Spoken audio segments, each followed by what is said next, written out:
वालेकुम सलाम और बिस्मिल्लाहिर्रहमानिर्रहीम।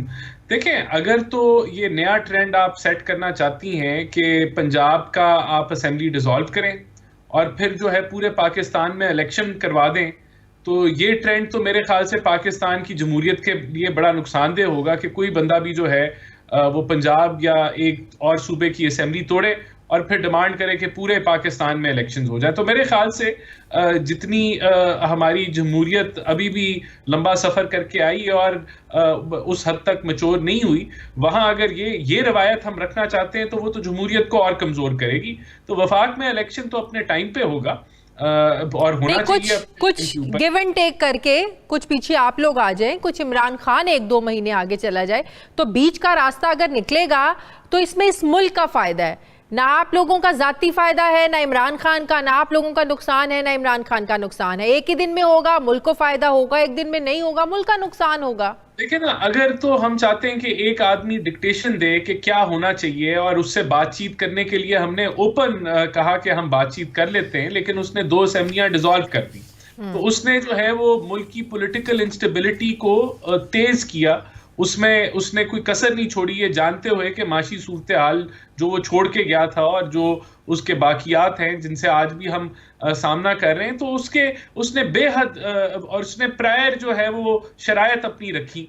तो आज जो है वो उसकी डिक्टेशन लेके हम इलेक्शन की डेट आगे पीछे कर लें, तो मेरे ख्याल से ये तो मुनासिब नहीं है। आज इमरान खान ने कहा कि मैं बात करने के लिए तैयार हूं, मैं उन लोगों को माफ़ करने के लिए भी तैयार हूं जो मुझ पर कातिलाना हमले में मुलविस हैं।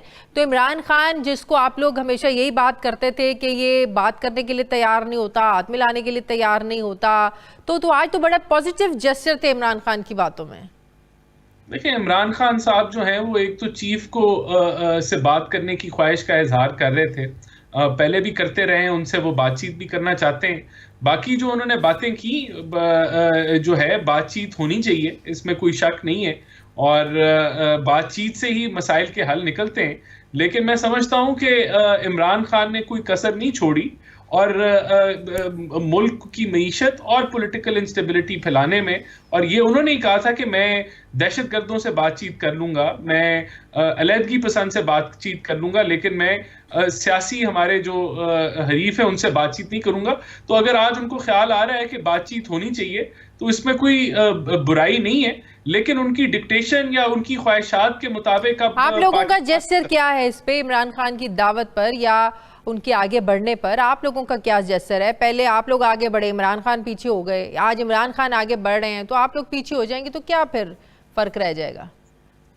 देखें, ये तो पीडीएम अब फैसला करेगी कि अगर उनकी ऑफर जो उन्होंने दी है वो कोई सीरियस ऑफर भी है, या रोज जिस तरह वो अपने बयान बदलते हैं या नई नई बातें करते हैं वो उसका हिस्सा है। लेकिन ये जो लीडरशिप है पीडीएम की, वो देखेगी कि उनसे बातचीत करने में कोई फायदा है। लेकिन ओवरऑल मैं समझता हूँ ऑपोजिशन और हुकूमत की बातचीत होनी चाहिए। तो मेरी तजवीज़ अपनी हुकूमत को ये होगी कि बातचीत करने में बेहतरी है जमहूरी अमल के। लेकिन क्या ये बात दुरुस्त नहीं है कि मुस्लिम लीग नून में 2 आरा हैं इस हवाले से, अर्ली इलेक्शंस के हवाले से, और जो मरीम नवाज का एक ग्रुप है वो ये चाहता है कि नहीं, इलेक्शंस एक ही सूरत में हो सकते हैं और तब हम इलेक्शंस की तरफ जाएंगे जब आप नवाज शरीफ के साथ भी नरम बर्ताव करेंगे, आप नवाज शरीफ की सज़ाओं को ख़त्म करेंगे, उनको बाइज्जत वापस बुलाकर उनको तमाम केसेस से बरी करके उनकी सज़ाएं माफ़ करेंगे। मरीम नवाज ग्रुप ये चाहता है, जबकि दूसरा जो ग्रुप है मुस्लिम लीग नवाज के अंदर वो ये चाहता है कि नए आइन के मुताबिक इलेक्शंस हो जाने चाहिए। कोई ऐसी ग्रुप बंदी नहीं है, जो कह रही हैं वो दुरुस्त फरमा रही हैं कि अगर नजायज कोई टारगेटिंग के जरिए पॉलिटिकल विक्टिमाइजेशन की गई है तो उसकी दुरुस्तगी होनी। सुओ मोटो जितनी तेजी से लिए जाते हैं तो वहां इन चीजों की भी दुरुस्तगी उतनी ही तेजी से होनी चाहिए। और जहां तक इलेक्शंस की बात है, तो अगर इमरान खान साहब इलेक्शंस हार जाते हैं तो क्या वो इसी ईसीपी को, जिसको वो गालम गलोच होते हैं डेली बेसिस पे, उसकी क्रेडिबिलिटी के ऊपर हमलावर होते हैं, और जो वफाक में अगर पीडीएम की हुकूमत होगी तो क्या वो इन इलेक्शंस के रिजल्ट्स को तस्लीम करेंगे इस सूरत हाल में? तो ये सवालात तो बिल्कुल, अगर वो जीत जाते हैं तो क्या आप लोग एक्सेप्ट करेंगे? नहीं, देखें, बिल्कुल तब वफाक में हमारी हुकूमत होगी और अगर वो जीत जाते हैं तो फिर तो धांधली तो जो है उसकी तो फिर बिल्कुल चांसेस नहीं होंगे ना, तो हम तो कर लेंगे, लेकिन क्या वो कर लेंगे? तो ये सब वो सवाल हैं जो जेन्युइन सवाल। इमरान खान अगर पंजाब में जीत जाते हैं तो इनकी हुकूमत यहाँ बन जाती है, बाद में वफाक के इलेक्शंस होते हैं, तो ये आप लोगों को सूट करेगा? अपने वसाइल होंगे, अपनी हुकूमत होगी, फिर तो आप लोगों के लिए बड़ा मुश्किल हो जाएगा वफाक की सीटें निकालना, जीतना। और अगर ऐसे नहीं होता तो फिर इमरान खान के लिए बड़ा मुश्किल हो जाएगा। तो ये दोनों सूरत हाल के अंदर आप ठीक पॉइंट आउट कर रही हैं कि अगर ये जो सिनारियो आपने पेंट किया वो हमारे लिए मुश्किल हो जाएगा, और अगर ऐसा ना हुआ तो फिर पीटीआई के लिए मुश्किल हो जाएगा। तभी हमारे आइन के अंदर जो है केयर टेकर हुकूमत का जिक्र है कि इलेक्शंस केयर टेकर। लेकिन मौजूदा मुआशी सूरत हाल में क्या आप लोग ये एक्सपेक्ट कर रहे हैं? क्या आप लोगों को जरा से भी उम्मीद है कि अवाम जो है वो आप लोगों के साथ खड़े होंगे? आप इस वक्त नंबर स्टेटस निकाल के देख लीजिए, महंगाई की सूरत हाल क्या है, शरह सूद कितना बढ़ गया है, अब पेट्रोल की इस वक्त प्राइस क्या है, बिजली आप लोगों ने आईएमएफ के कहने पे और महंगी कर दी है, रुपया आपका और गिर गया है, डॉलर ऊपर चला गया है, आम बंदे के लिए मिडिल क्लास लोअर मिडिल में आ गई है, नॉर्मल लोग मिडिल क्लास में आ गए हैं, मतलब कि पता ही नहीं चल रहा है, एक एक दर्जा हर क्लास नीचे गिरती जा रही है। तो ऐसी सूरत में क्या एक्सपेक्ट कर रहे हैं आप लोग? मुझे ये बताएं कि अगर हम बिजली महंगी ना करते, गैस महंगी ना करते, पेट्रोल महंगा ना करते और आईएमएफ का मुआहदा ना हो तो क्या मुल्क डिफॉल्ट कर जाएगा? और फिर बिजली का क्या रहेगा? तो इतना करने के बावजूद अभी आईएमएफ को कौन सा वो उन्होंने जो है ना वो मान लिया है, अभी कौन सा उन्होंने फूलों के हार पहना लिए, एक शर्त के बाद दूसरी शर्त के बाद तीसरी शर्त, वो तो अभी तक स्टाफ लेवल मुआहदा नहीं कर सके आप लोगों के साथ। आईएमएफ का मुआहदा तो इंशाल्लाह ताला होने जा रहा है। जब हम प्रायर एक्शंस कर रहे हैं और एमईएफपी के मुताबिक हम चल रहे हैं तो इसका मतलब है कि मुआहदा होने जा रहा है। बाकी ये जो सारे इकदाम आपने गिनवाए, ये क्या हमारी खुशी के इकदाम हैं? क्या इस पे हमें खुशी है कि अवाम पे ये बोझ डल रहा है? नहीं, ये तो वो फैसले हैं। साहब तो बोझ उतारने आए थे, हम तो सवाल पूछेंगे। डार साहब तो डॉलर 200 पे लाने आए थे, मिफ्ता साहब को हटाया इसलिए था कि मिफ्ता साहब को तो पता ही नहीं इकोनॉमी चलाते कैसे हैं, एवं वजीर खजाना बन गए थे वो। बात ये नहीं है, बात ये है कि अगर हमने दुरुस्तगी की है सर्कुलर डेट की, जो कि इमरान खान ने 2.5 गुना कर दिया और उसकी आज हमने फ्लो को बंद कर दिया है, वो अब नहीं बढ़ेगा। अगर गैस के सर्कुलर डेट को हमने रोक दिया है तो ये वो फैसले हैं जो मुल्क के मुस्तकबिल के लिए मुफीद हैं।